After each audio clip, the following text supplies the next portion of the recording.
Thank you very much. We'll start with Ukrainian, I think, and if there would be the question in English, German or French, feel free. Добрий день, шановні пани і панове. Для мене, як завжди, велика честь бути в цьому медіа-центру.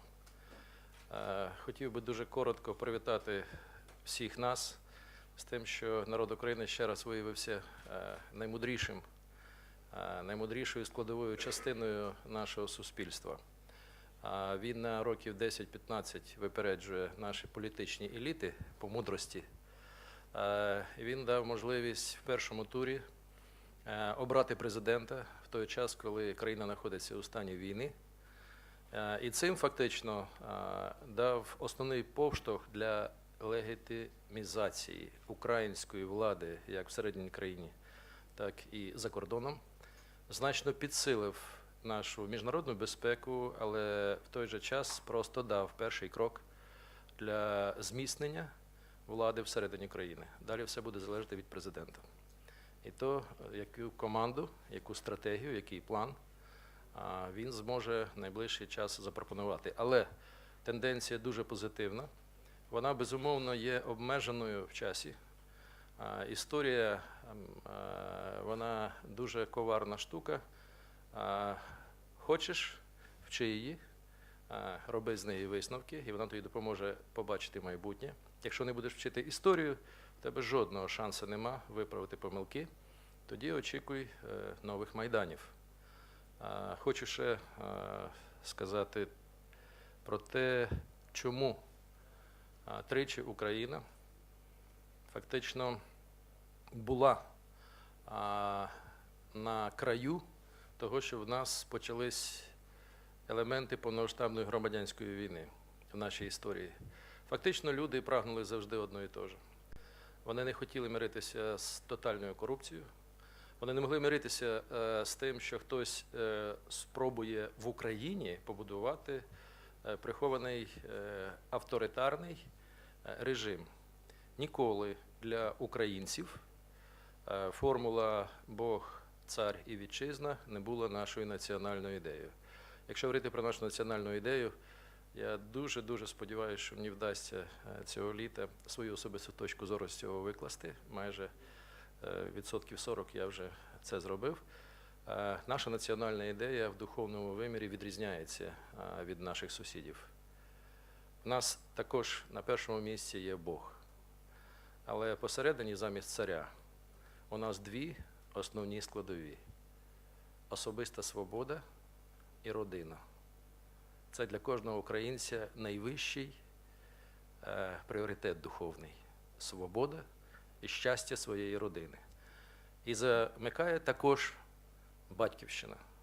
Тобто, на відміну від нашого сусіда, де Бог, цар і вітчизна, принаймні такі гасла є, у нас ніколи не було нашого власного царя і не буде. Наш цар – це свобода, гідність і щастя особистої родини. Ми також любимо Бога, навіть подарували цю віру нашим сусідам. Ми також любимо свою батьківщину, але наголошую, особиста свобода, гідність і щастя родини – це на першому місці для будь-якого українця.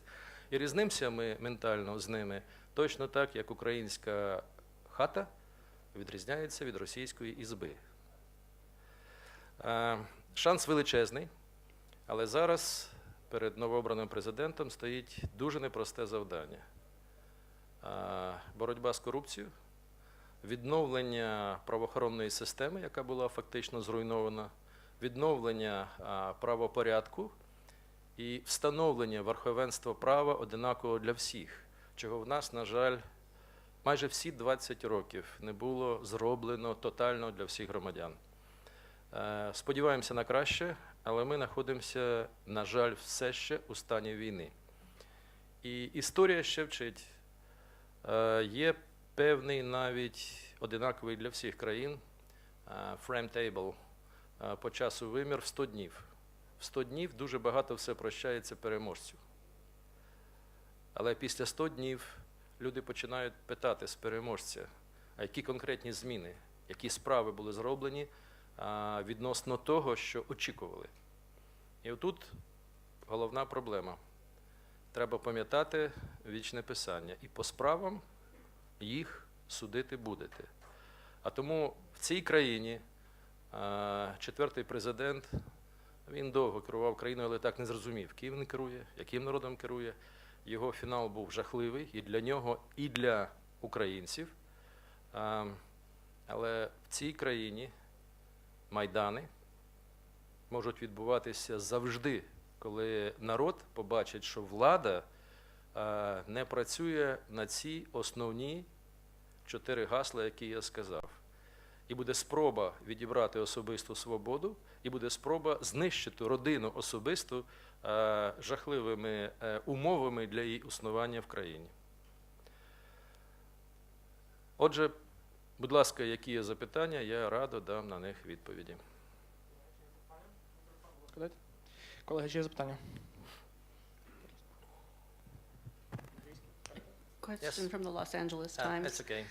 Are you concerned that the separatism that's been unleashed in the east and the south of the country has taken on a life of its own, and whether or not it continues to get support from Russia, that this region could be out of the control of the central authorities for a long time?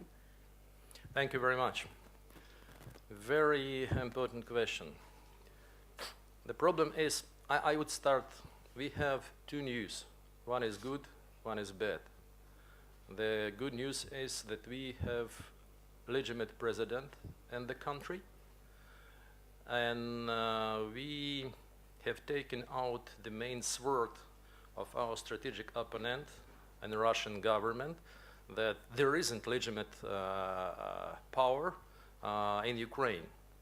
The second good news is that support of rebellion, terrorist, in eastern part in which we are witnessing right now the real war, is low and low.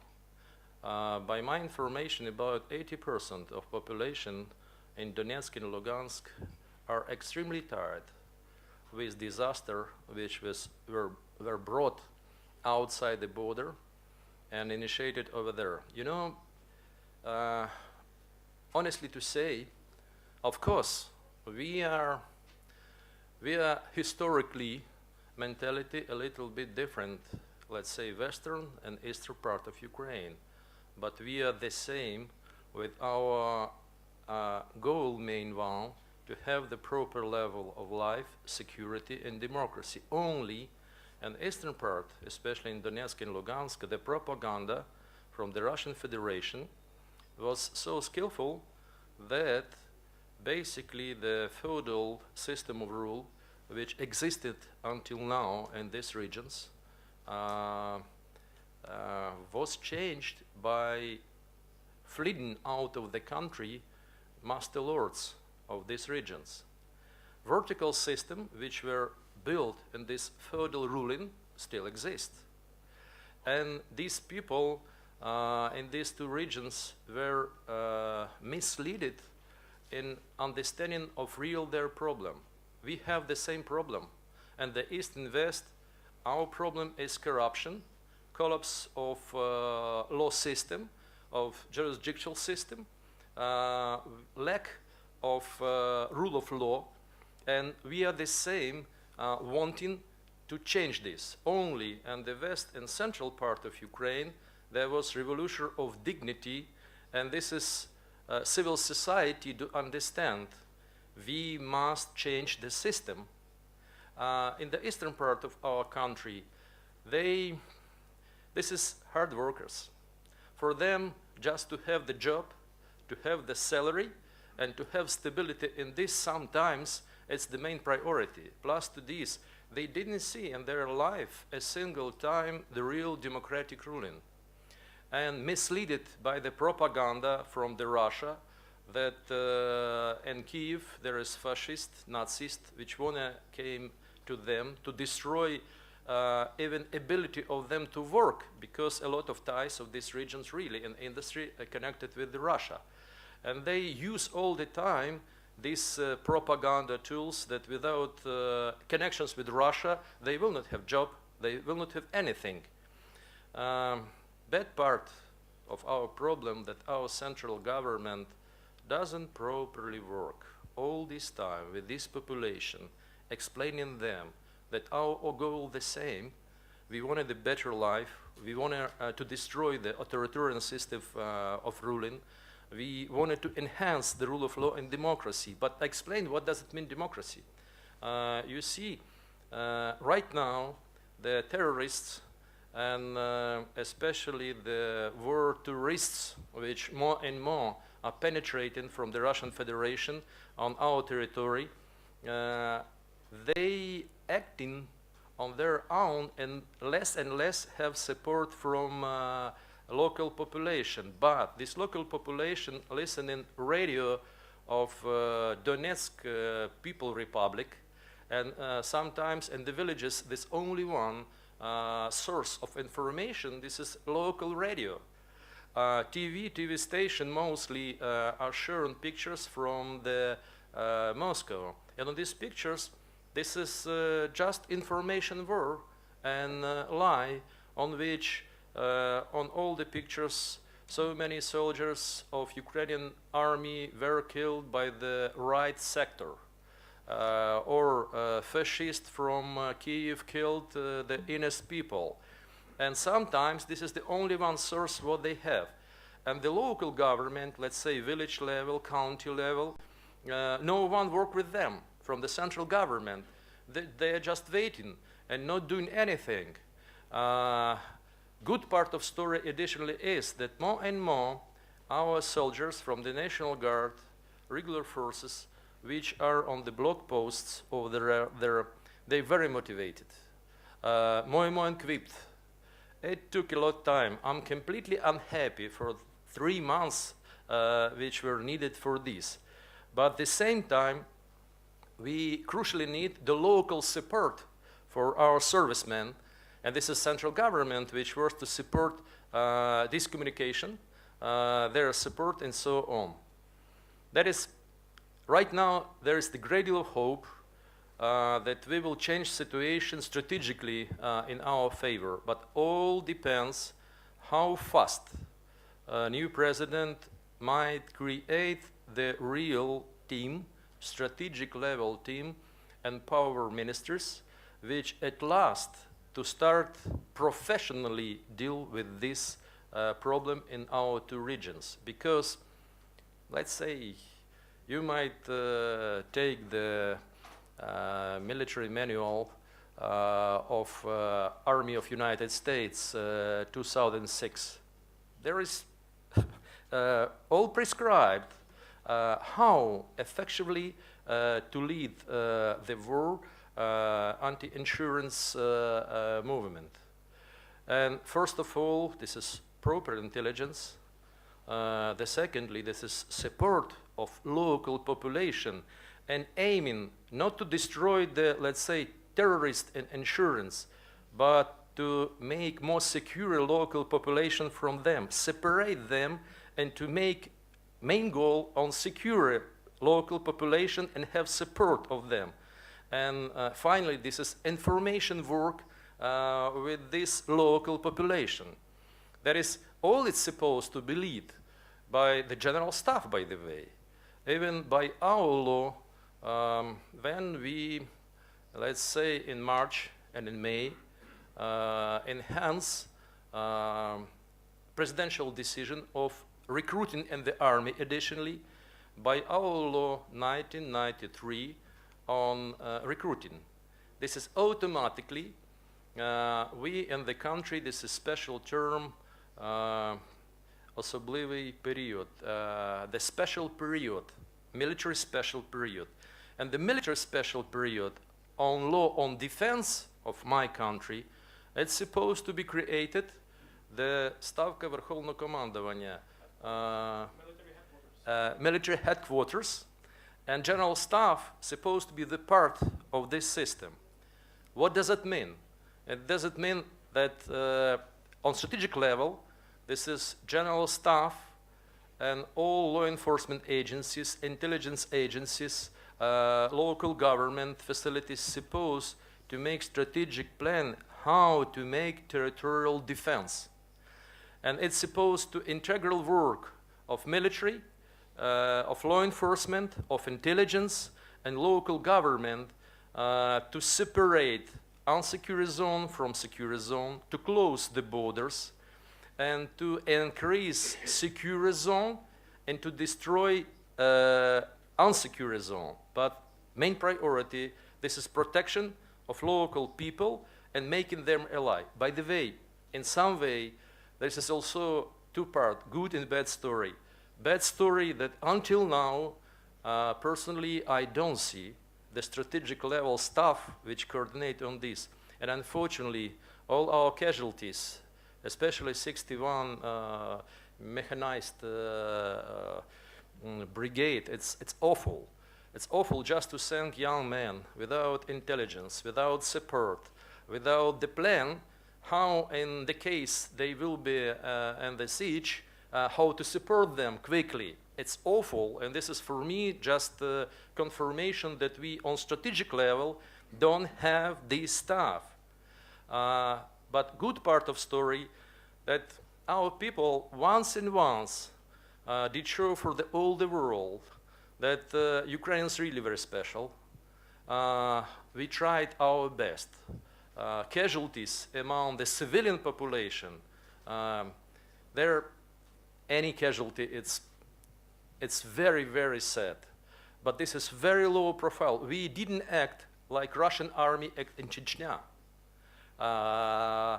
We basically had right for this, but we didn't do this.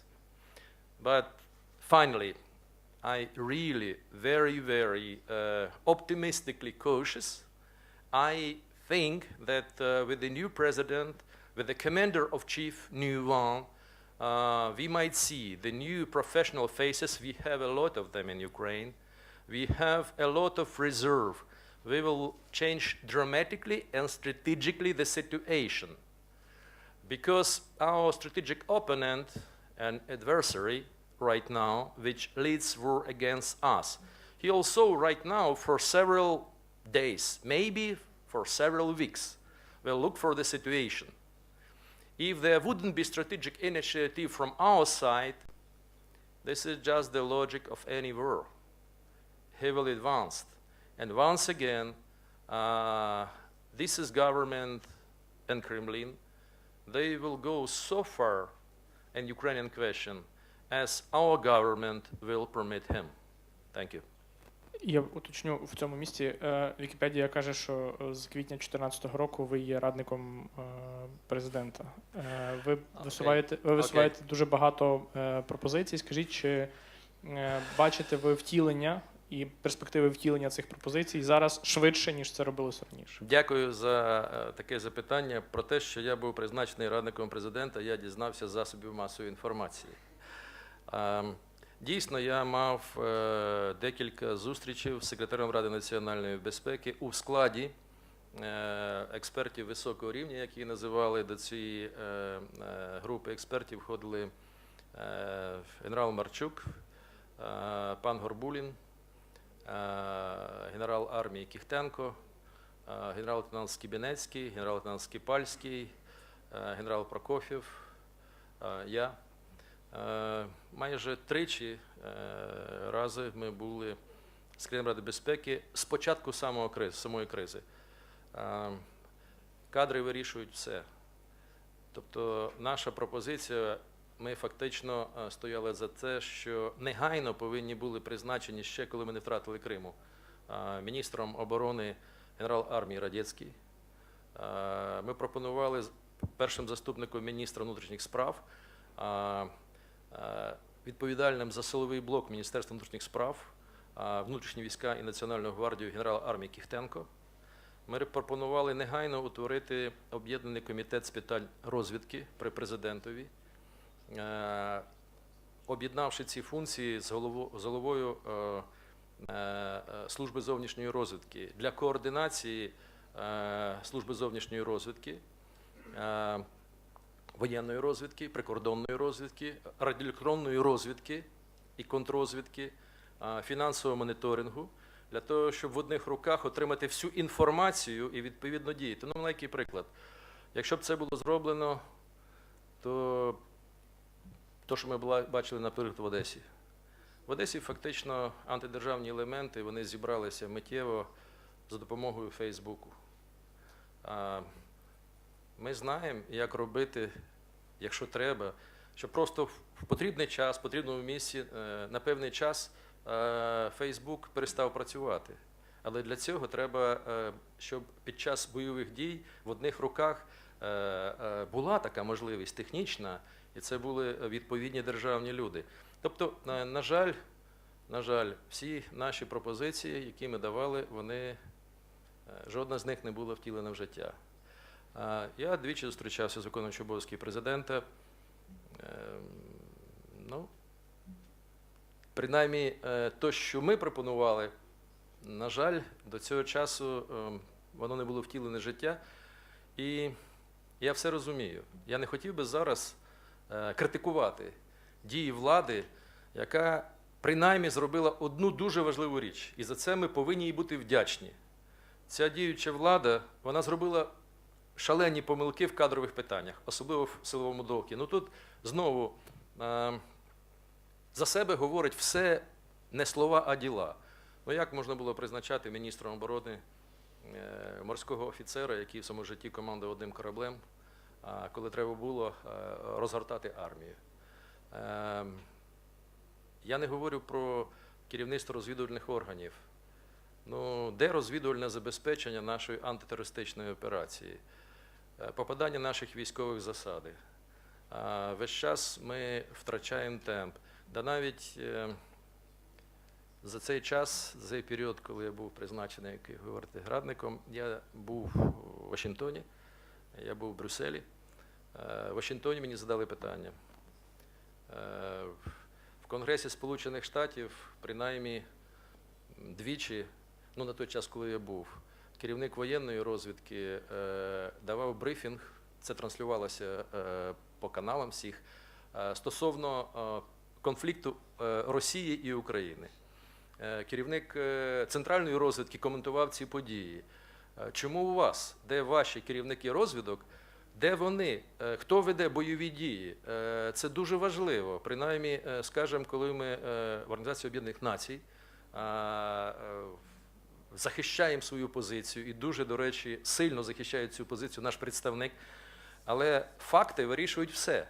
Хто повинен давати факти, хто проти нас протистоїть, хто повинен їх офіційно оприлюднювати і давати можливість медійному простору вести боротьбу з досить серйозним противником, одним з кращих в інформаційних війнах Російською Федерацією. Тобто, на жаль, і по якості роботи керівництва розвідувальних органів у нас були дуже великі запитання.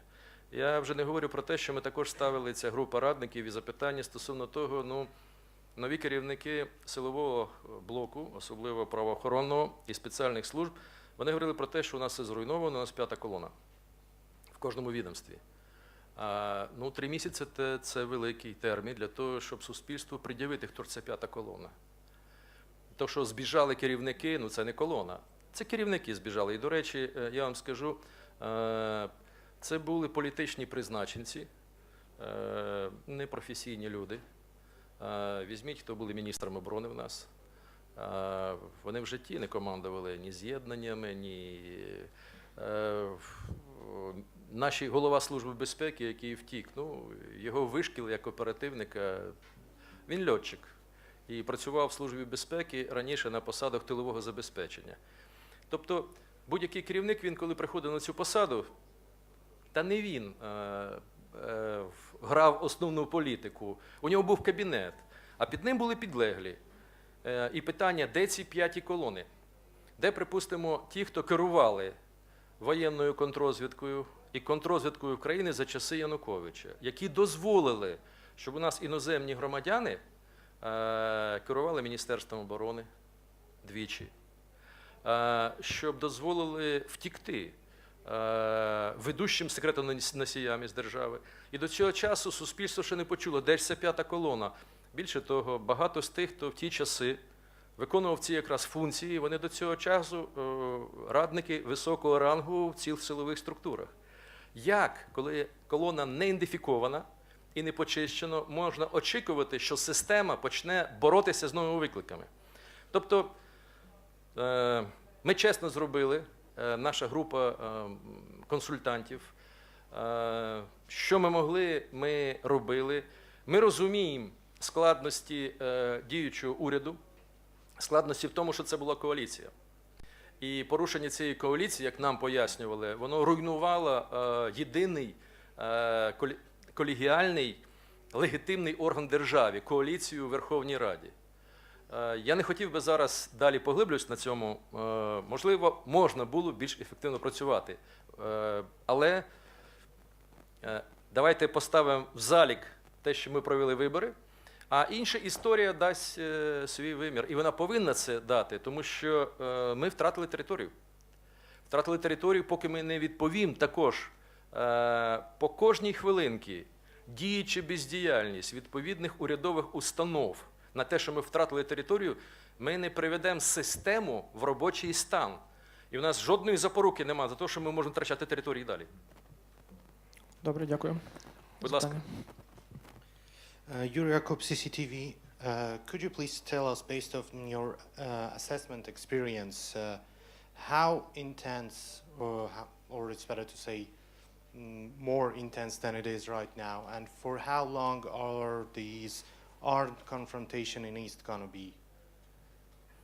All depends from the policy of the central government. All depends, first of all, how will be fast changed the critical elements of the government in charge for security and defense, and how fast the central government will have the communications. Right now, local government system almost destroyed, but still exists some fragment of this system. This is village council and county council. And they exist. This is the only one legitimate power over there. But no one right now have dialogue with them. And this is central government which is supposed to go to them to ensure them that they will be supported.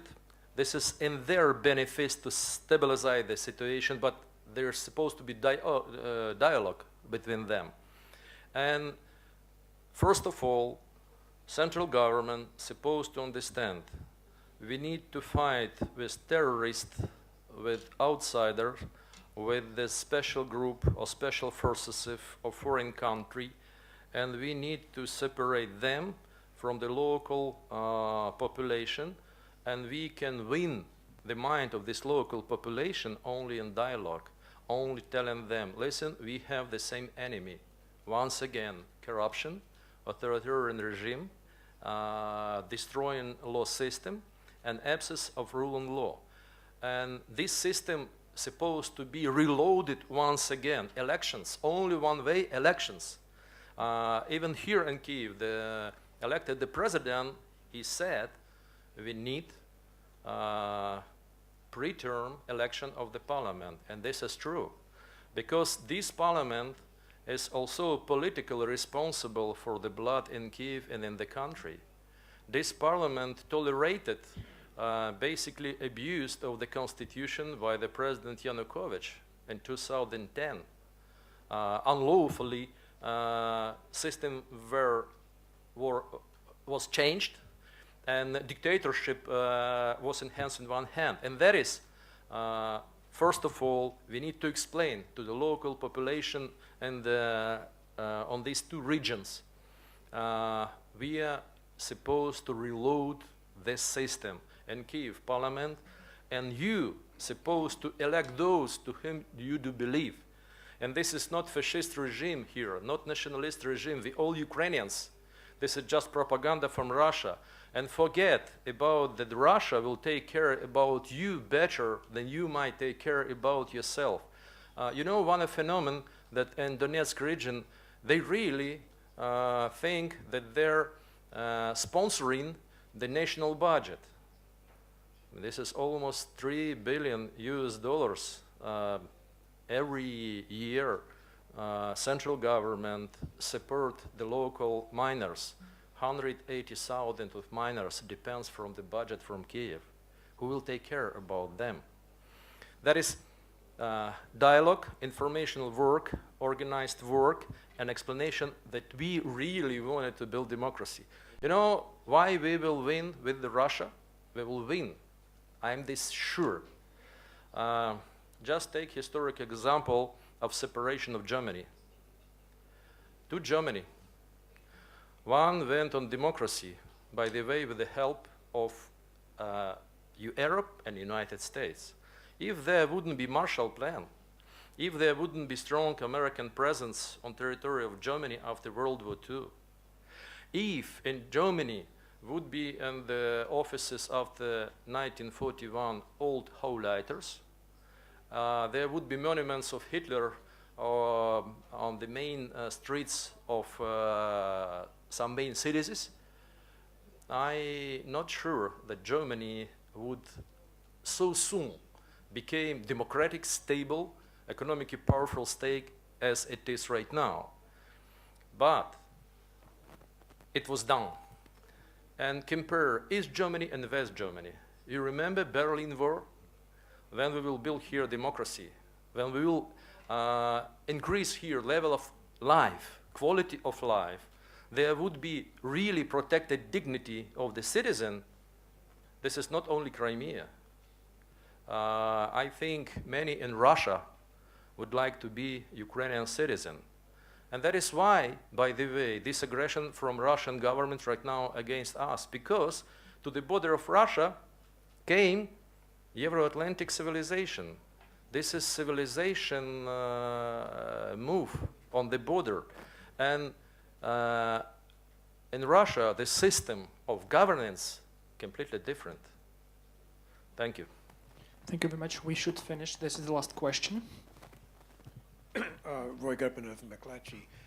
Two questions. You mentioned war tourists. Do you have an estimate of how many have come over, especially in the last few days, but in general, how many are in the country? And secondly, I was on a trip the other day from Donetsk to Mariupol and went on the back road and crossed 3 or 4 government checkpoints, army checkpoints. It was just a few days after the horrible ambush in Volnovakha, and I found the checkpoints were so badly manned, every single man was vulnerable the way it looked. They could have all been eliminated without even an ambush, as if no lessons had been learned. And I'm wondering, what is the process here for transmitting the most basic, obvious information about how to manage a checkpoint, which is not rocket science, to the men on the ground and to the officers on the ground? What's missing in this equation? Thank you for your question. It's very painful to me to answer honestly on your question as the professional soldier for 37 years of service in armed forces. That is why I said I don't feel that we have on the strategic level real guidance of all system anti-terrorist operation and basically territorial defense on level of strategic staff.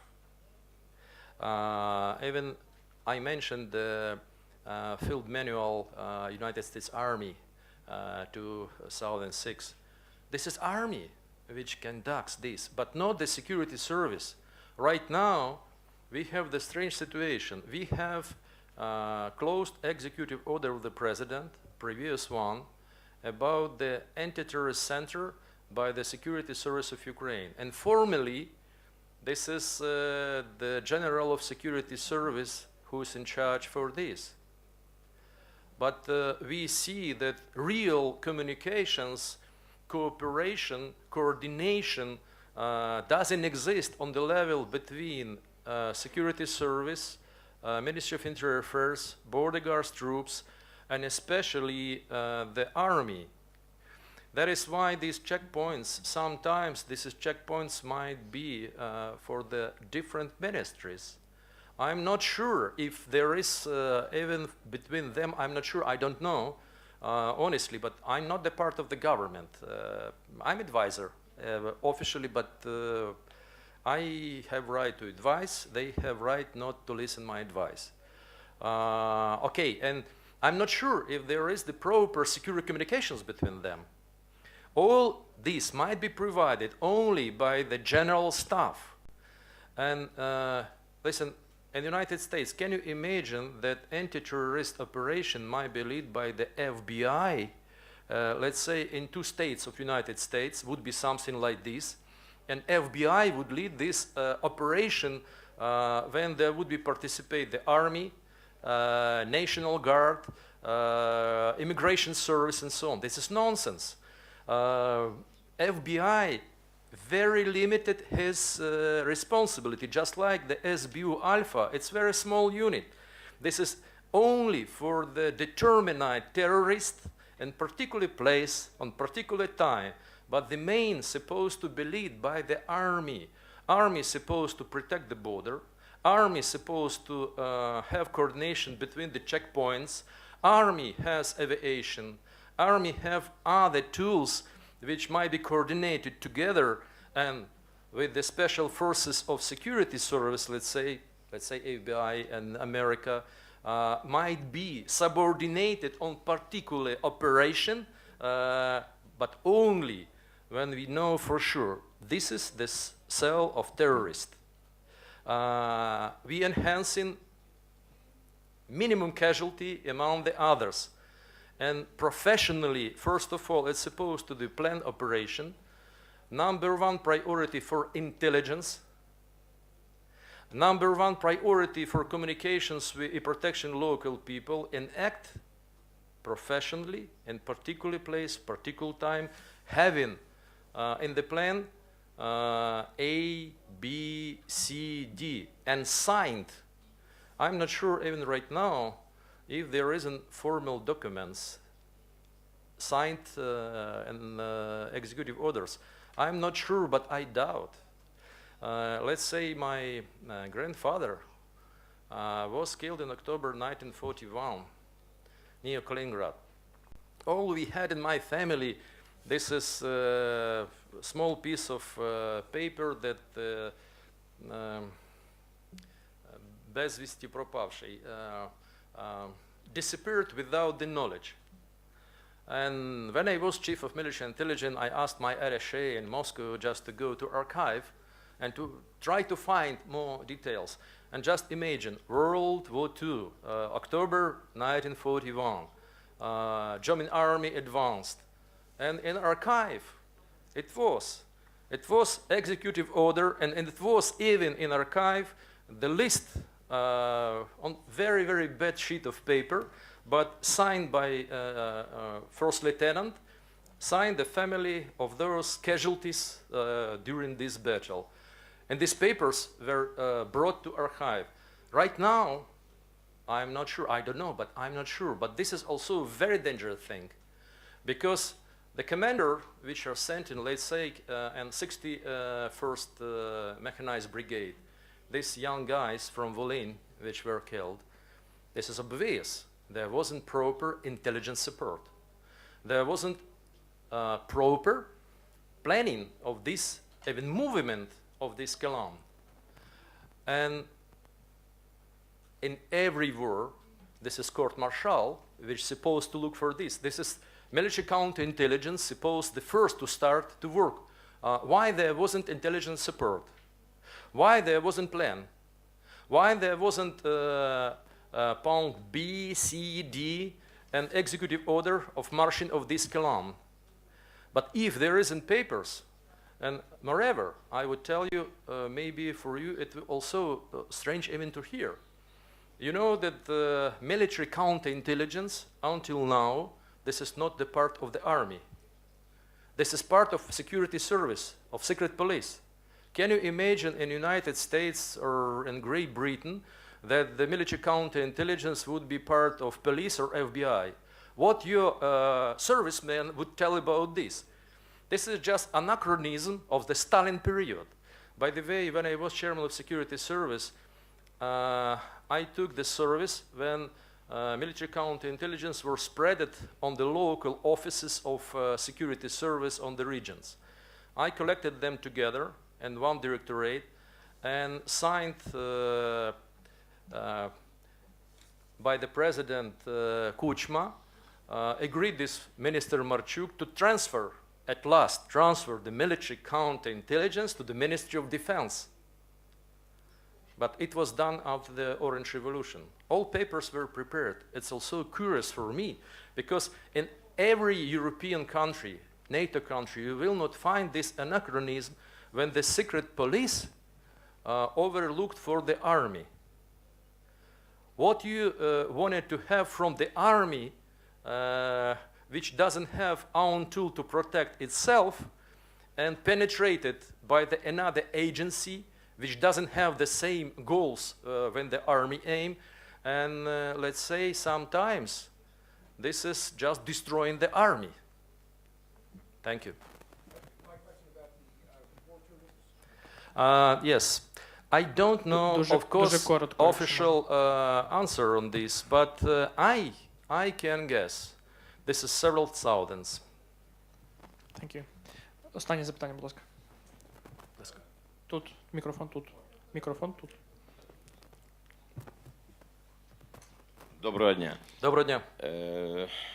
Прес-служба Ради координаторів наметів і сотень Майдану. Коли було протистояння на Майдані, то багато хто за цим спостерігав, чим воно закінчиться. Активно участь не приймав. І всі події, які були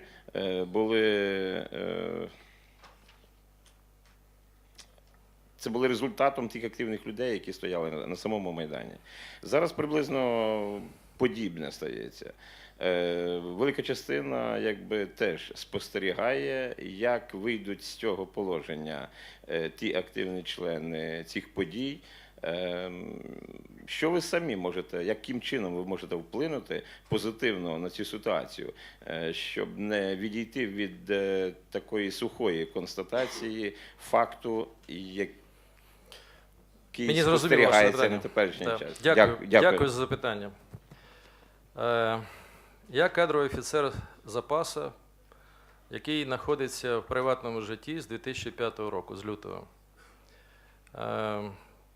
Я вже говорив, можливо, що в перші дні студентського Майдану мої діти приймали участь в цьому Майдані. Ми з дружиною декілька ночів, так що вони не бачили, що ми туди десь за 200-300 метрів стояли. Коли був розігнаний студентський Майдан, наша організація «Сила і честь Січ» – це організація, яка об'єднує ветеранів всіх силових структур. Вона перша в країні 30 листопаду зробили заяву. Там підписали цю заяву 9 найвищих генералів в нашій країні. Всіх силових структур, які займали посади від заступника міністра до міністра. Ми звернулись до діючої в той час влади. Повторюю, це було надруковано в газеті «День» 1 грудня.